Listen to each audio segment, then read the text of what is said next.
약속된 시간이 되었습니다. 다 같이 각자의 자리에서 살아계신 하나님께 예배로 나아가시겠습니다.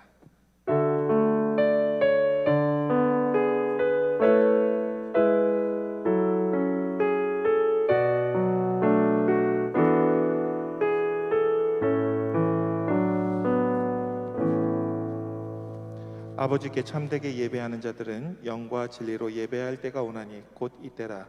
아버지께서는 자기에게 이렇게 예배하는 자들을 찾으시느니라. 하나님은 영이시니 예배하는 자가 영과 진리로 예배할지니라. 예배 받으시기에 합당하신 하나님께 사도신경으로 우리의 신앙을 고백하겠습니다. 나는 전능하신 아버지 하나님 천지의 창조주를 믿습니다. 나는 그의 유일하신 아들 우리 주 예수 그리스도를 믿습니다. 그는 성령으로 잉태되어 동정녀 마리아에게서 나시고 본디오 빌라도에게 고난을 받아 십자가에 못 박혀 죽으시고 장사된 지 사흘 만에 죽은 자 가운데서 다시 살아나셨으며 하늘에 오르시어 전능하신 아버지 하나님 우편에 앉아 계시다가 거기로부터 살아있는 자와 죽은 자를 심판하러 오십니다. 나는 성령을 믿으며 거룩한 공교회와 성도의 교제와 죄를 용서받는 것과 몸의 부활과 영생을 믿습니다. 아멘.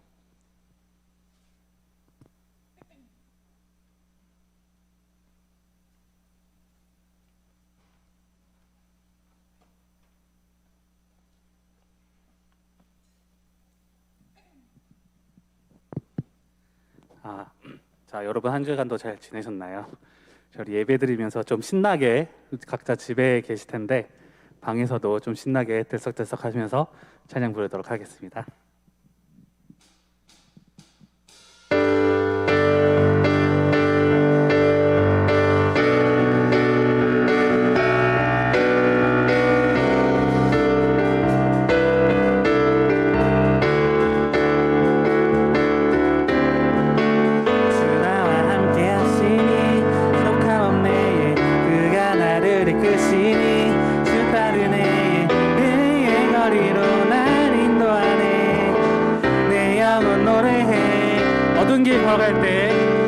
어두운 길 걸어갈 때 나 노래하네. 주 나와 함께 하시니 나 두려움 없네. 주의 사랑과 인자심이 평생 날 따르리.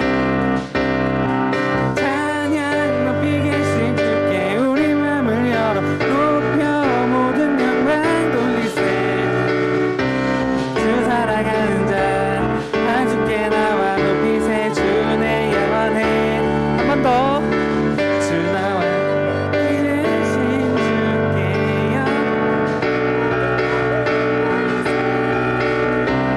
주 사랑하는 자 주께 나와 높이세. 주 내 영원해.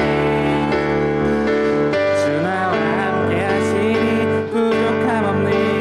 그가 나를 이끄시니 주 따르네. 의의 거리로 날 인도하네. 내 영혼 노래해. 어두운 길 걸어갈 때 나 노래하네. 주 나와 함께 하시니 나 두려움 없네. 주의 선함과 인자심이 평생 날 따르리. 찬양 높이 계신 주께 우리 맘을 열어 높여 모든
자, 이번 찬양은 좀 색다르게 준비했는데요. 여러분들이 지금 드리고 있는 이 예배 시간에 드리고 있는 여러분들이 너무 소중하고 너무 소중해서 이런 찬양을 준비했습니다. 항상 하나님의 사랑이 가득하다는 것을 알면서 우리 한 번 더 찬양 드리도록 하겠습니다.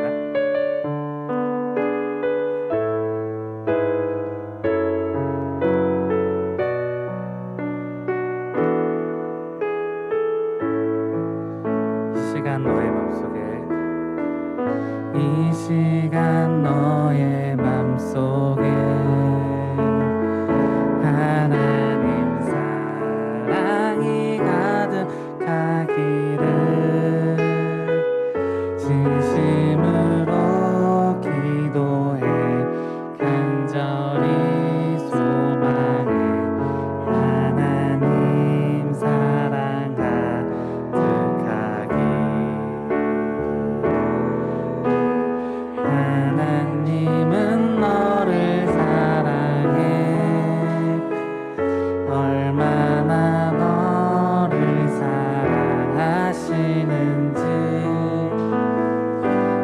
나를 위해 저 별을 만들고 세상을 만들고 아들을 보냈네. 오래전부터 널 위해 준비된 하나님의 크신 사랑 너의 가는 길 주의 사랑 가득하기를 축복해. 자, 이번에 부를 때는 꼭 내가 사랑하는 사람 있고 아니면 또 생각나는 사람을 위해 생각하면서 찬양 한번 해보도록 하겠습니다. 이 시간 너의 맘속에 하나님 사랑이 가득하기를 진심으로 기도해 간절히 소망해 하나님 사랑 가득하기를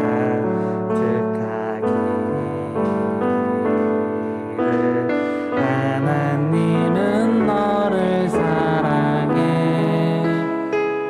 얼마나 너를 사랑하시는지 너를 위해 저 별을 만들고 세상을 만들고 아들을 보냈네. 오래전부터 널 위해 준비된 하나님의 크신 사랑 너의 가는 길 주의 사랑 가득하기를 축복해. 오래전부터 널 위해 준비된 하나님의 크신 사랑 너의 가는 길 주의 사랑 가득하기를 축복해.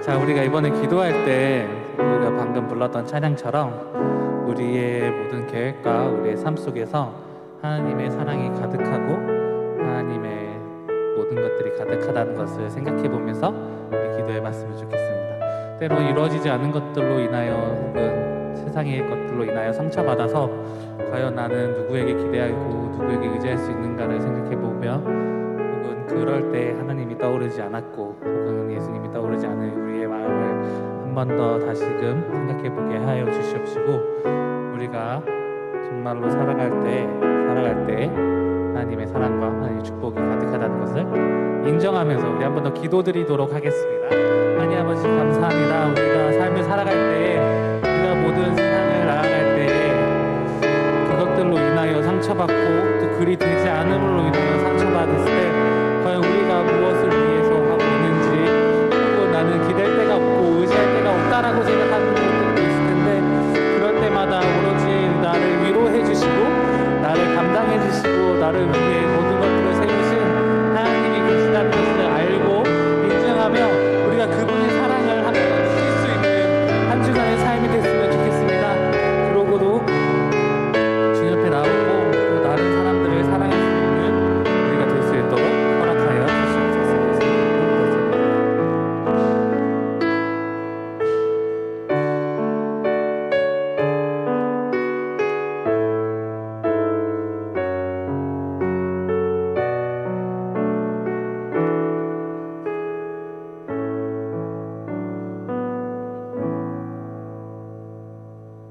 사랑이 많으신 하나님 아버지 감사합니다. 오늘도 우리가 이렇게 함께 예배드릴 수 있게 해주셔서 감사합니다.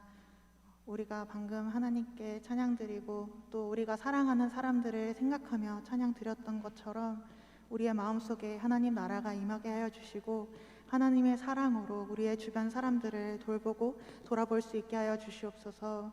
그리고 또 우리에게 은혜를 끼쳐주고 돌보는 사람들에 대한 감사함도 잊지 않게 하여 주시옵소서.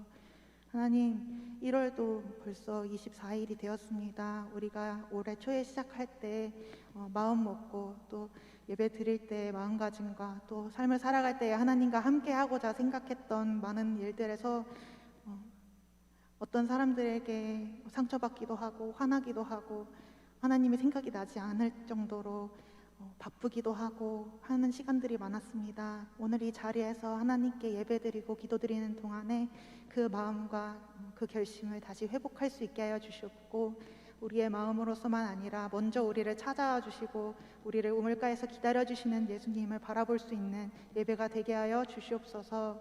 오늘 이 시간에 말씀 전하여 주시는 목사님의 입술에도 함께 하여 주시고 늘 주님의 은혜가 넘쳐날 수 있게 도와주세요. 이 모든 말씀 예수님의 이름으로 기도드렸습니다. 아멘.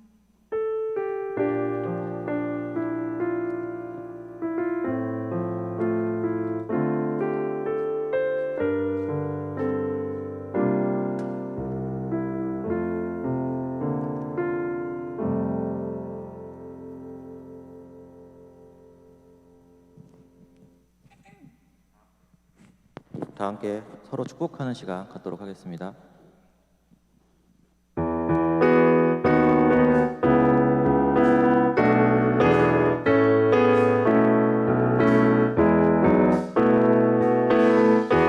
하나님의 사랑이 당신의 삶 가운데 가득하기를 축복합니다. 하나님의 은혜가 우리 가운데 가득하길 기도합니다.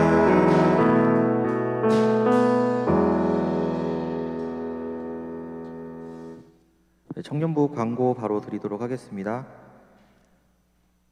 네, 지난주부터 변경이 되어가지고요. 이번 주일부터 이제 함께 나와서 예배를 드릴 수 있게 되었습니다. 그래서 이제 청년부는 지금 본당에서 최대로 예배를 드릴 수 있는 인원이 한 40명 정도 돼서요. 청년부 인원은 충분하다고 생각이 들어서 이제 온라인 예배보다 오프라인 예배를 우선시하려고 해요. 그래서 함께 나와서 예배를 드릴 수 있게 진행하려고 하고요. 온라인 예배도 동시에 보내드릴 테니까 각자의 자리에서 예배를 드리고 또 새해부터는 그래도 함께 나와서 거리도 지키면서 예배 드릴 수 있으면 좋겠습니다. 그리고 두 번째 광고는 저희가 코로나 때문에 계속 미뤄오고 있던 청년부 정기총회를 다시 이제 날짜를 잡았습니다. 2월 28일 다음 달 마지막 주일인데요.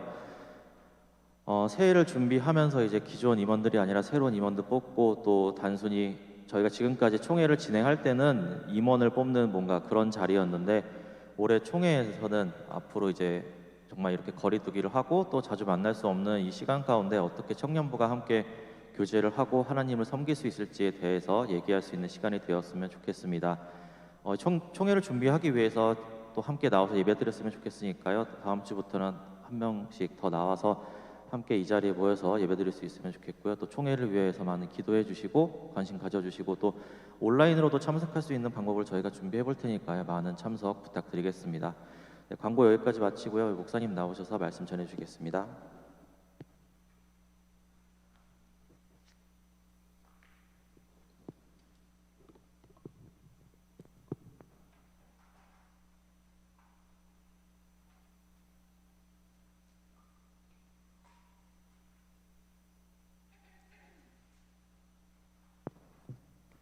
네, 오늘 말씀 같이 보겠습니다. 오늘 말씀은 세 군데를 볼 겁니다.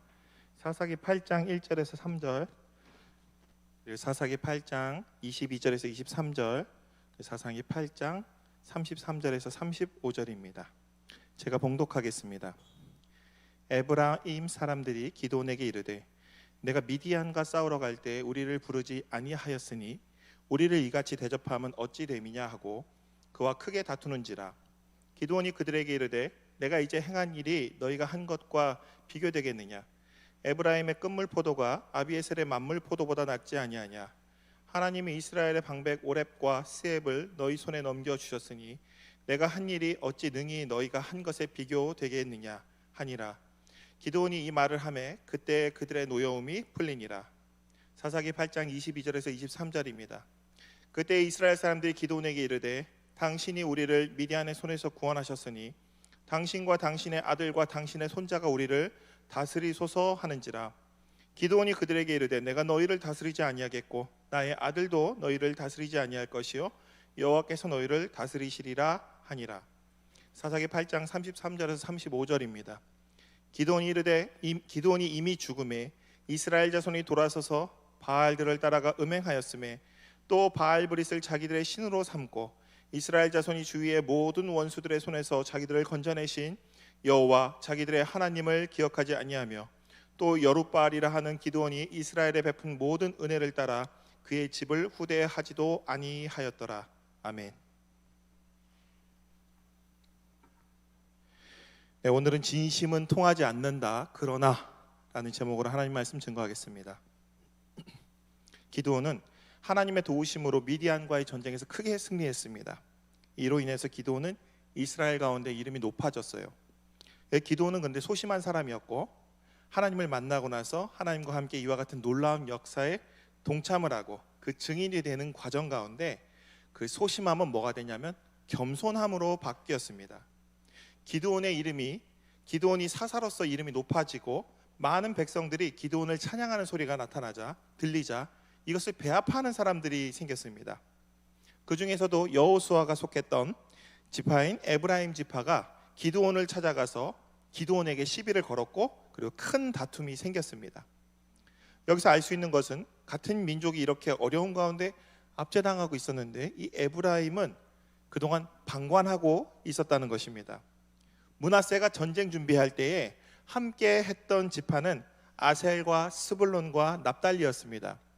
이는 현재 미디안의 압제로 인해 고통당하던 지파들이었고 이외의 지파들은 이 일에 전혀 관여하지 않았음을 우리가 알 수 있습니다. 가장 강한 지파로는 여호수아가 속했던 에브라임 지파와 갈렙이 속했던 유다 지파가 있었는데 그들은 므낫세 지파를 비롯해서 형제들이 미디안에게 7년 동안 고통당하는데 한 번도 관심을 갖지 않았던 것입니다. 이는 그들이 미디안의 압제와 상관없는 지역에서 그들 나름대로 같은 민족의 어려움을 보고 그냥 방관하고 있었다라고 밖에 생각할 수 없는 부분입니다.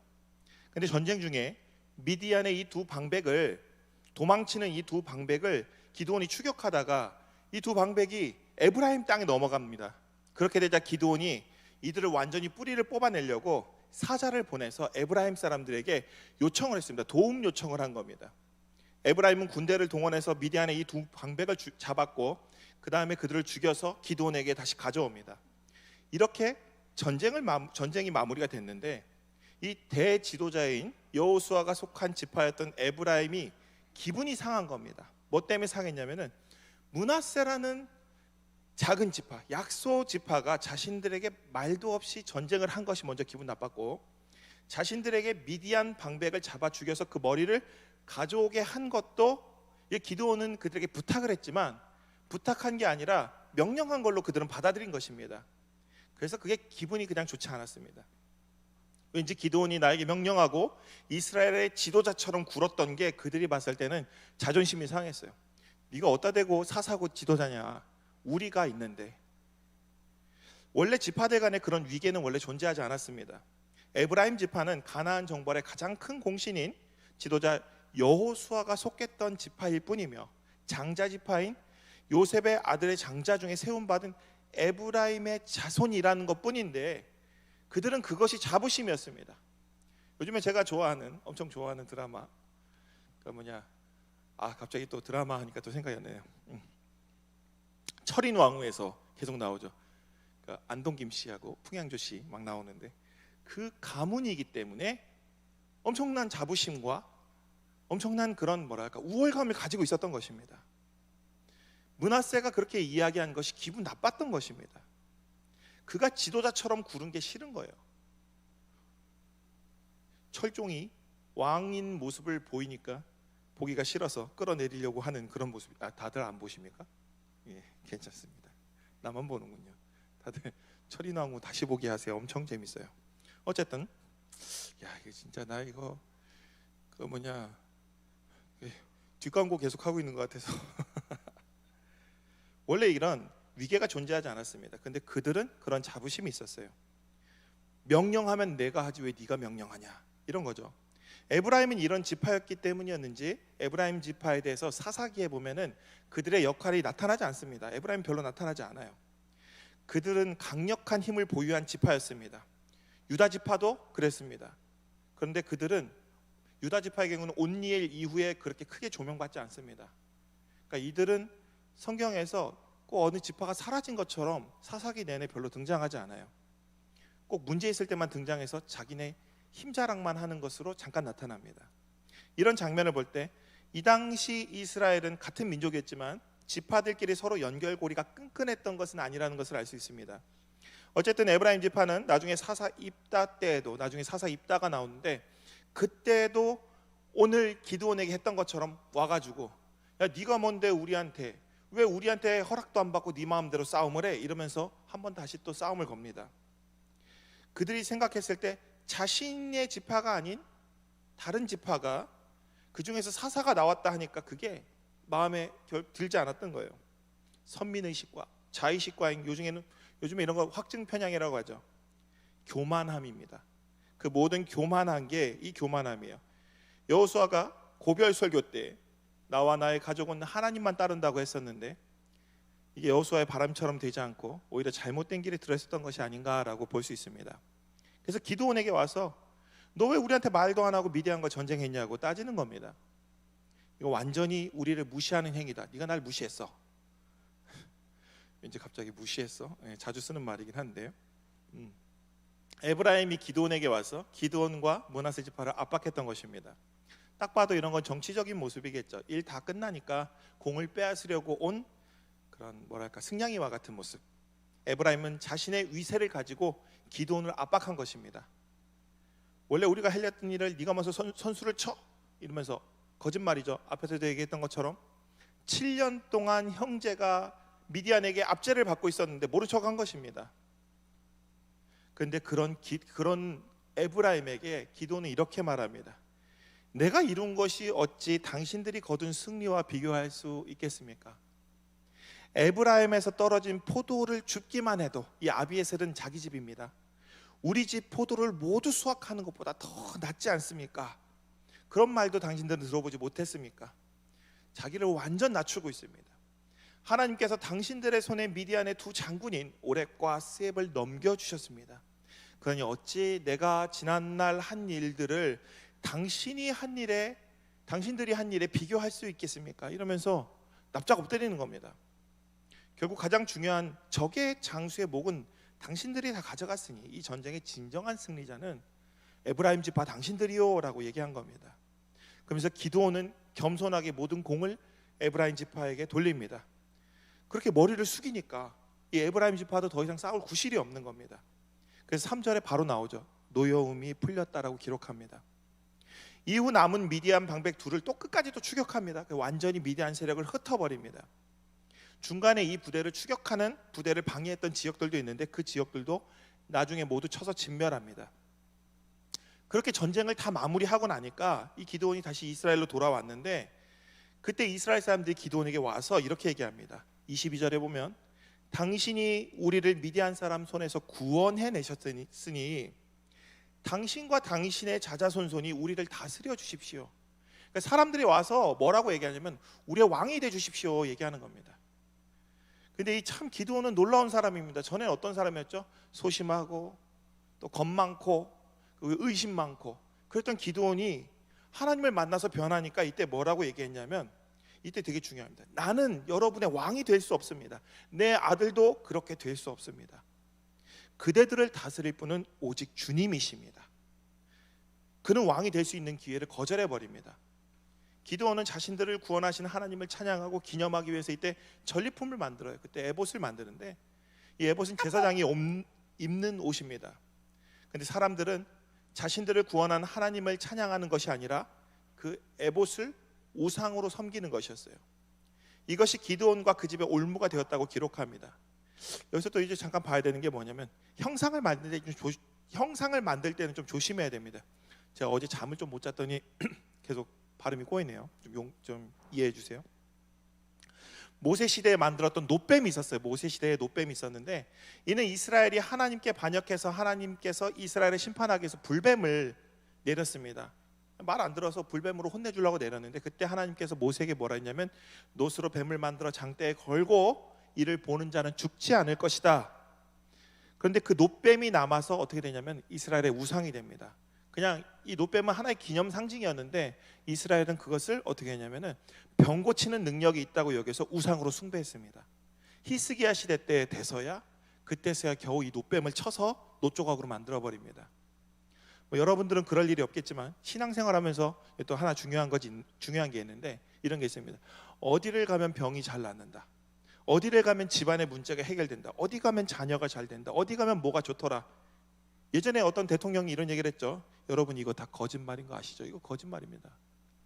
어디 가서 뭐가 잘 되는 건 다 거짓말이에요. 어디 가서 해결될 것은 어디에 있어도 해결되는 겁니다. 이게 제일 중요합니다. 어디 가서 해결되는 건 어디에 있어도 해결됩니다. 이게 핵심입니다.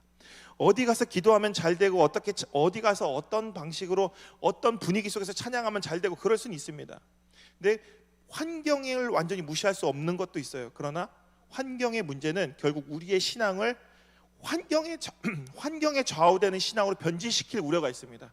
자꾸 예배에 집중하지 않고 소리에 자꾸 집중합니다. 예배에 집중하지 않고 악기에 집중합니다. 하나님을 만나는 것보다 분위기에 자꾸 집중합니다. 자꾸 뭔가 베이스가 둥둥거려야지 막 은혜를 받을 것 같아요. 근데 이게 원래 핵심은 하나님께 우리가 마음을 둬야 되는데 그 반대가 돼버렸을 때 그 신앙이 변질될 우려가 있습니다. 더 좋은 설교? 목사님이 얼마나 설교를 잘하시나? 더 좋은 시스템? 얼마나 소리가 좋고 얼마나 교회 시스템이 좋고 환경이 좋은가? 더 편안하고 안락한 환경. 제 큰 교회 전에 견학했다고 얘기했었나요? 화장실에 갔더니 입이 떡 벌어지는 겁니다. 백화점 수준으로 해놨더라고요. 음악도 나와요. 화장실에서 큰일 볼 때 음악이 나옵니다. 그 새가족 대기실, 고급스러운 방에 고급스러운 인테리어까지 이게 대접받는 기분 들었습니다. 그러니까 딱 가면은 여기 다니고 싶다 이런 생각이 딱 들어요. 근데 그런 것에 연연해하면 결국 우리는 예수님을 만나기 어려워집니다. 그것이 우리의 신앙의 기초가 되면 그것으로 인해 우리의 신앙이 변질됩니다.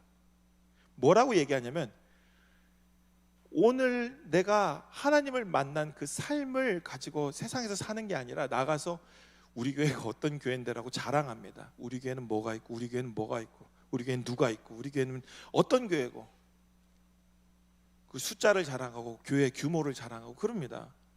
이건 신앙이 아닙니다. 이거는 다 말짱 헛짓입니다. 여기서 벗어나야 됩니다. 오늘 기드온이 그랬습니다. 아무것도 연연해하지 않습니다. 어떤 공도 가지고 싶어 하지 않고요. 왕의 자리도 원하지 않았습니다. 그는 모든 것이 하나님의 은혜라고 얘기하고 이 모든 영광은 하나님께 봐서 받으셔야 된다고 생각했고 지파들 간에 싸울 바에는 내가 그냥 참고 그냥 저들의 공을 다 줘버리고 지파가 다들 편안하고 서로 평안하게 잘 지냈으면 좋겠다라는 마음이 있었던 것입니다. 기도는 속도 없는 사람 같습니다. 그것이 꾸며낸 게 아닙니다. 내가 착한 사람이라 착한 척한 게 아니라 하나님과 동행하니까 겸손해진 겁니다. 그리고 신중해지고 마음이 넓어진 겁니다. 제 올해 목표가 그겁니다. 1번 긍정적인 사람이 되자. 2번 그리고 내 자신에 대해서 자신감을 갖자. 올해 목표가 3가지예요. 3번 그리고 그겁니다. 좀 넓은 마음을 갖자. 이 3가지가 올해 저의 3가지 목표인데, 넓은 마음을 갖자. 오늘 기도원을 보는데 너무 마음에 찔리는 겁니다.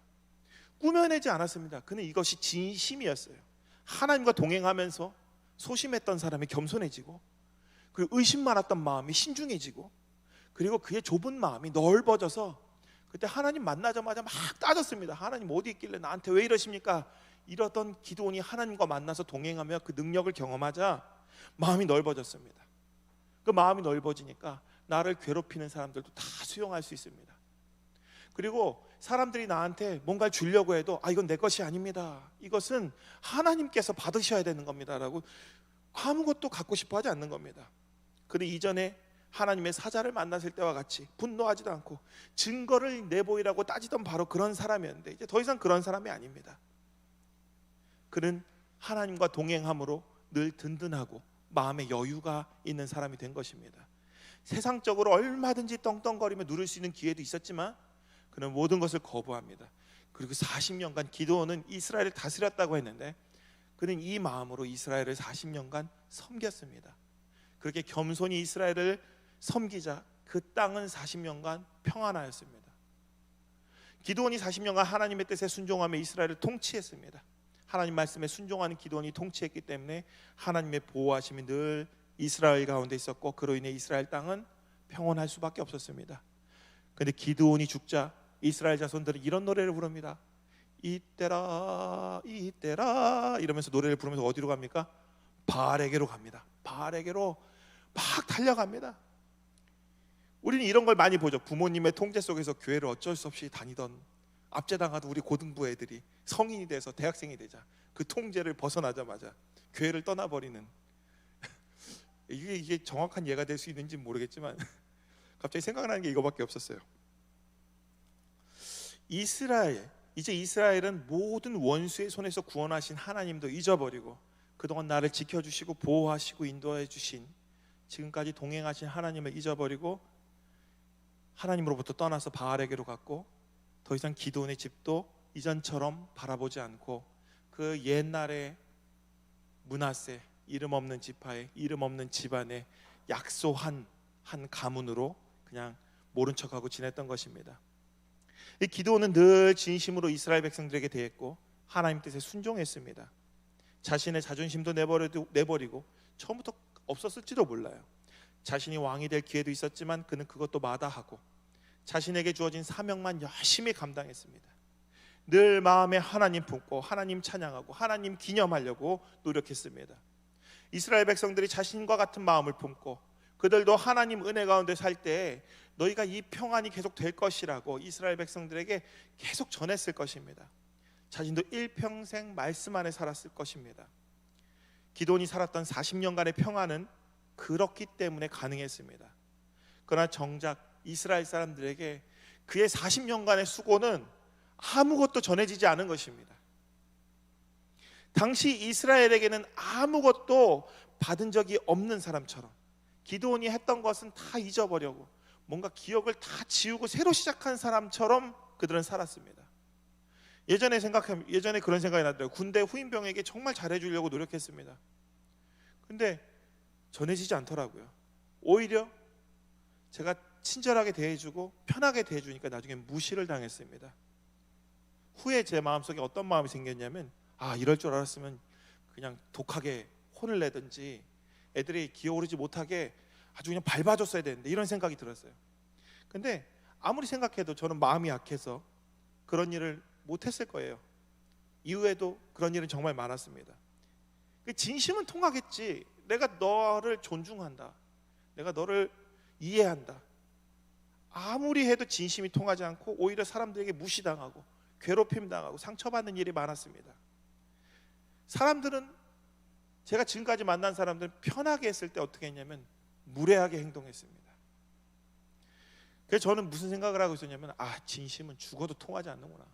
아무리 잘해주고 내가 잠도 안 자고 숨도 쉬지 않을 정도로 뛰어다니고 해봐야 저 사람은 내 마음을 결국 몰라주는구나. 이 말은 거짓말이야. 내 생각이 전해질 것이라고 했던 것도 착각이다. 아무리 노력만 해도, 아무리 노력하고 힘써도 멀어지기만 하는구나. 그런데 오늘 기드온의 이야기를 보면서 사람에게 기대를 하기 때문에 이런 마음이 생겼나 보구나. 우리를 잘 아시는 분 누구십니까? 우리를 완전히 이해하는 분은, 사람은 우리를 이해하지 못합니다. 사람은 나를 100% 완전히 이해 못합니다. 기드온의 마음을 제일 잘 아시는 분은 하나님이셨습니다. 하나님은 기드온의 이야기를 오늘 말씀에 보면 길게 사사기에 기록하도록 허락하셨습니다. 단일 인물로 이렇게 길게 기록된 사람은 성경에 별로 없습니다. 기드온의 진심은 당시 이스라엘 사람들에게 전해지지 않았지만 수천 년의 역사를 통해 수많은 사람들에게 영감을 주고 기드온의 말씀이 전해지면서 셀 수 없는 많은 사람들이 그 말씀에 따라 갈 때 평안으로 인도받았습니다. 나의 진심은 당장 전해지지 않지만 그 진심은 남아서 하나님을 통해서 어딘가로 흘러가는 겁니다. 먼저 하나님께서 알아주시기 때문입니다. 그 진심의 흔적이 남아 내가 원했던 저 사람이 평안으로 인도할지 어떨지 모르겠지만 누군가는 평안으로 인도받는다는 것입니다. 당장 내 진심을 전하고자 하는 사람에게 전해지지 않을 수 있지만, 근데 이것도 교만입니다. 내 진심을 전하고자 하는 그 사람에게 진심을 강요하는 것이 될 수도 있기 때문입니다.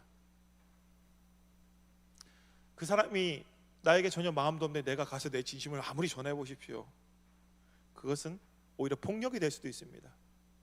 기드온은 어떤 사람이었냐면 사람 앞에 진실하려고 했던 사람이 아닙니다. 사람 앞에 자신의 업적을 자랑하려고 했던 사람도 아닙니다.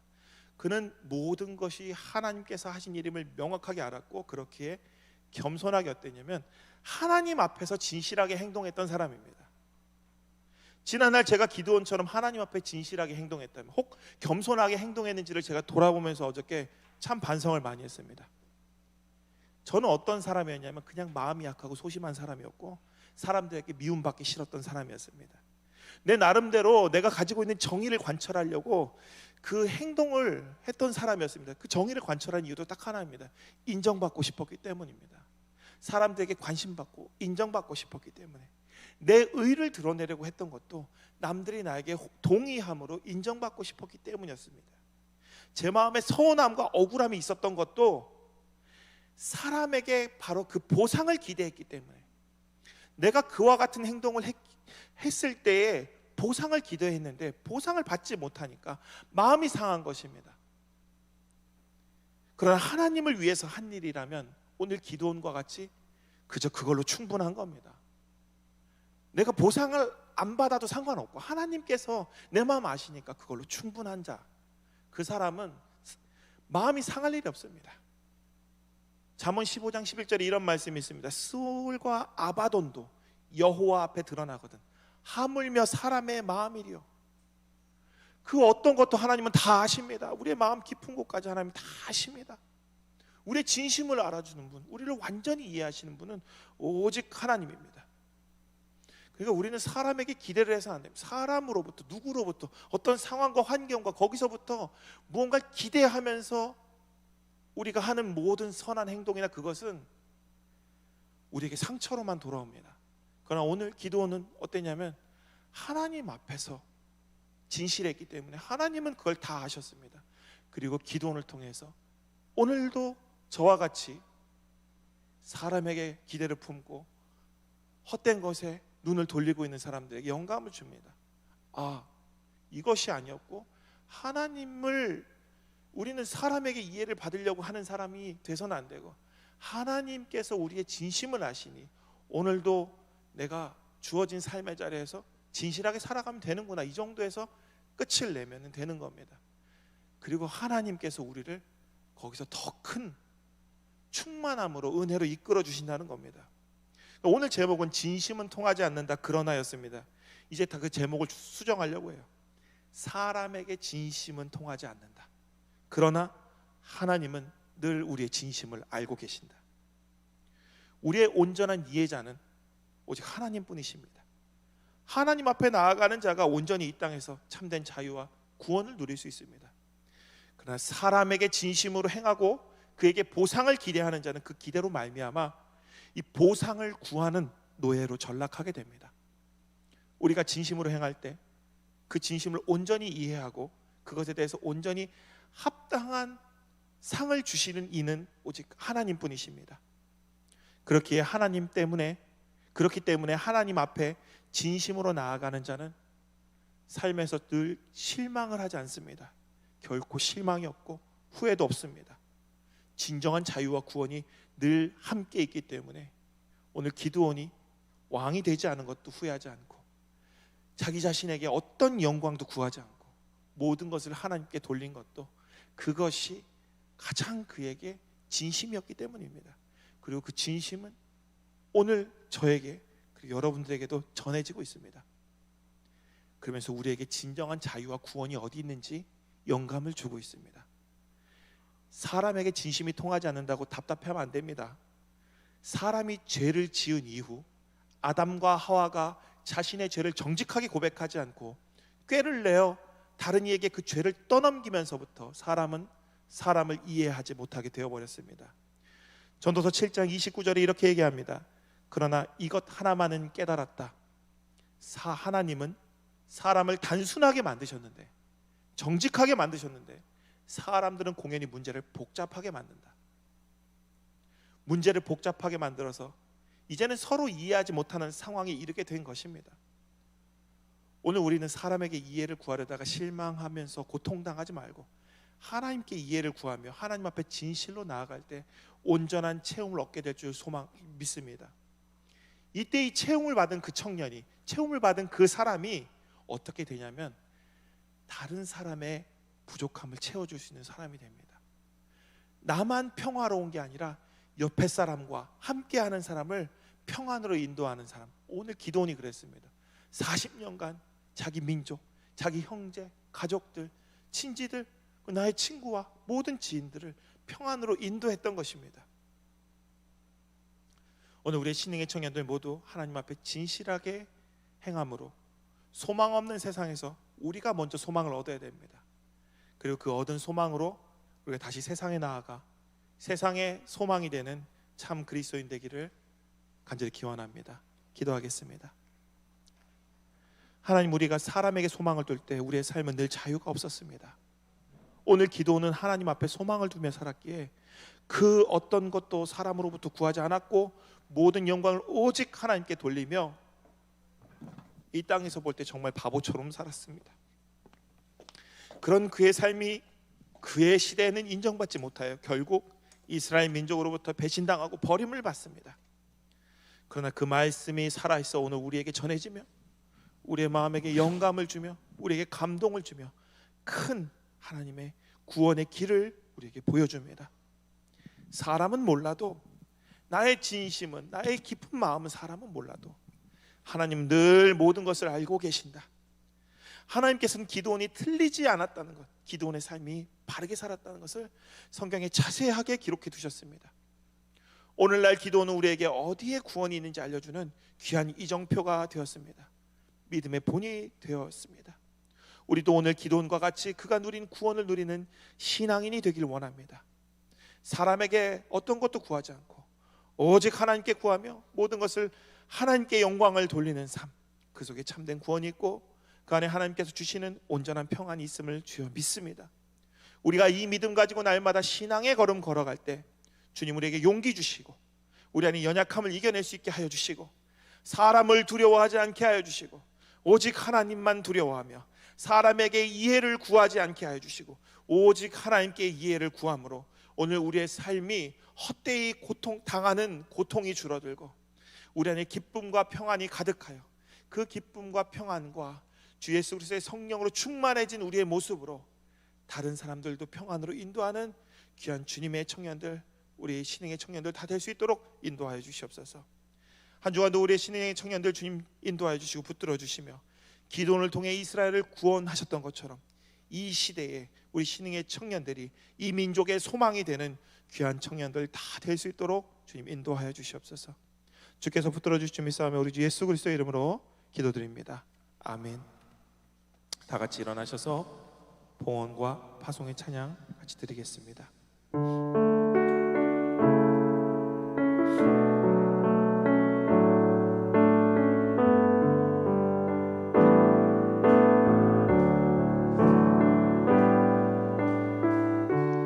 은혜 아니면 살아갈 수가 없네. 호흡마저도 다 주의 것이니 세상 평안과 위로 내게 없어도 예수 오직 예수뿐이네. 크신 계획 다 볼 수도 없고 작은 고난에 지쳐도 주께 묶인 나의 모든 삶 버티고 견디게 하시네. 은혜 아니면 살아갈 수가 없네. 나의 모든 것 다 주께 맡기니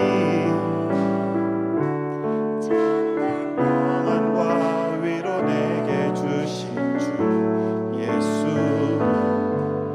오직 예수뿐이네. 함께 기도하겠습니다. 사랑과 은혜가 많으신 하나님 아버지 감사드립니다. 귀한 청년들이 주여 주님 앞에 귀한 예물을 가지고 나왔습니다. 주여 그들은 이 예물을 통해서 자신이 얼마나 가지고 왔는지 이것을 누구에게 자랑하거나 보이려고 한 것이 아닙니다. 그들의 삶의 자리에서 하나님께 진심으로 감사하여 하나님 앞에 그 감사한 마음을 가지고 주님 앞에 드리는 그 진심입니다. 이 마음 주님께서 알아주실 줄 믿습니다. 오늘 이 귀한 청년들이 이 마음 하나님께서 알아주시고 하나님께서 세워주신다는 이 믿음 가지고 오늘 이 시대에 이 땅에 소망이 되며 이 땅을 화목하게 하고 평안하게 하는 귀한 청년들로 세워주시고 그들이 가지고 온 이 예물로 이 땅에 마음이 연약하고 아프고 이 땅에서 소외되며 어려운 자들에게 힘이 되며 그들에게 일어설 수 있는 주여 기반이 될 수 있는 귀한 봉헌물로 사용될 수 있도록 주여 인도하여 주시옵소서. 우리 청년들 가는 걸음마다 주님께서 인도하여 주시고 늘 주님께서 복에 복을 더하여 주셔서 그들을 통하여 많은 사람들이 복을 받으며 많은 사람들이 주께로 돌아오는 놀라운 역사가 주여 함께 할 수 있도록 인도하여 주시옵소서. 이제는 우리 주 예수 그리스도의 은혜와 아버지 하나님의 크신 사랑과 성령의 감화 감동 역사 충만하심이 온전히 하나님께 모든 영광을 돌려드리며 하나님께서 나의 중심을 아심에 대해서 늘 감사하며 기뻐함으로 이 땅에서 자유함을 누리기로 다짐하는 우리 청년들 머리 위에 이제로부터 영원토록 함께 하시기를 간절히 축원하옵나이다. 아멘.